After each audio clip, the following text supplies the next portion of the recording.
சாதாரணமாக இருக்கும் மனிதர்கள் பணக்காரராக தேர்ந்தெடுக்கும் 3 ரகசிய பாதைகள்.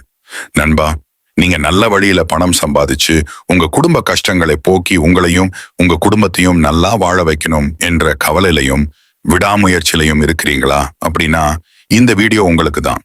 பணத்தை கையாளும் இந்த 3 வகையில நீங்க எந்த வகையில இருக்கீங்கன்றது தான் உங்க முயற்சிக்கு நல்ல பலனை தரும். முதல் வகை தி சைடுவாக். இவங்க கையில பணம் வந்ததும் உடனே செலவு செஞ்சிடுவாங்க. பெரும்பாலும் அடுத்தவங்க கிட்ட கெத்து காட்டணுன்றதுக்காகவே கடன் வாங்கி ஆடம்பர பொருட்கள் வாங்குவாங்க. இவங்க வாழ்க்கை எப்பவும் ஒரு பண நெருக்கடியிலேயே இருக்கும். இந்த வகைக்குள்ளதான் பெரும்பாலான மனிதர்கள் இருப்பாங்க. நண்பா, இந்த வகைக்குள்ள நீங்க இருந்தா உடனே உங்களை மாத்துங்க. இரண்டாவது வகை தி ஸ்லோ லேன். இது பாதுகாப்பான பாதைன்னு எல்லாரும் நம்புற ஒரு வழி. ஒரு வேலைக்கு சேர்றது, அதுல கிடைக்கிற வருமானத்துல கொஞ்சம் சேமிக்கிறது. இப்படியே 40 வருஷம் உழைச்சு வயசான காலத்துல பணக்காரராகலாம்னு நினைக்கிறவங்க. இது ரொம்ப நீண்ட கால கடினமான பயணம். இதுவும் அவ்வளவு வெற்றி அளிக்காது. ஏன்னா இப்படி பணம் சேர்த்து முடிய நம்ம ஆயுள் காலம் முடிஞ்சு விடும்.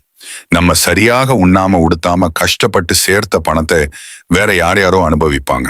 கொஞ்சம் சிந்திச்சு பாருங்க. மூன்றாவது வகை த ஃபாஸ்ட் லேன். இவங்க தான் உண்மையான பணக்காரர்களா மாறுறவங்க. இவங்க நேரத்தை முதலீடு செஞ்சு தங்களுக்காக வேலை செய்யற ஒரு சிஸ்டத்தை உருவாக்குறவங்க.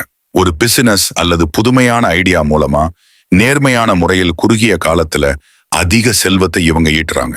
நண்பா, உங்க முயற்சி எல்லாம் வீணா போகாம இருக்கணும்னா, உங்க கஷ்டம் எல்லாம் நீங்கணும்னா, நீங்க கஷ்டப்பட்டு உழைச்சதை நீங்களும் நல்ல முறையில அனுபவிச்சு மத்தவங்களுக்கும் உதவி செய்யணும்னு நினைச்சீங்கன்னா இந்த 3 பாதைகளில எது பெஸ்டான பாதைன்னு சொல்லுங்க. இந்த தகவல்களை எம்ஜே டிமார்கோ எழுதிய தி மில்லியனர் ஃபாஸ்ட் லேன் அப்படின்ற புத்தகத்துல இருந்து தான் உங்களுக்காக படிச்சு சொல்லியிருக்கோம். இது போன்ற பயனுள்ள விஷயங்களை தெரிஞ்சுக்க எங்களை ஃபாலோ பண்ணுங்க.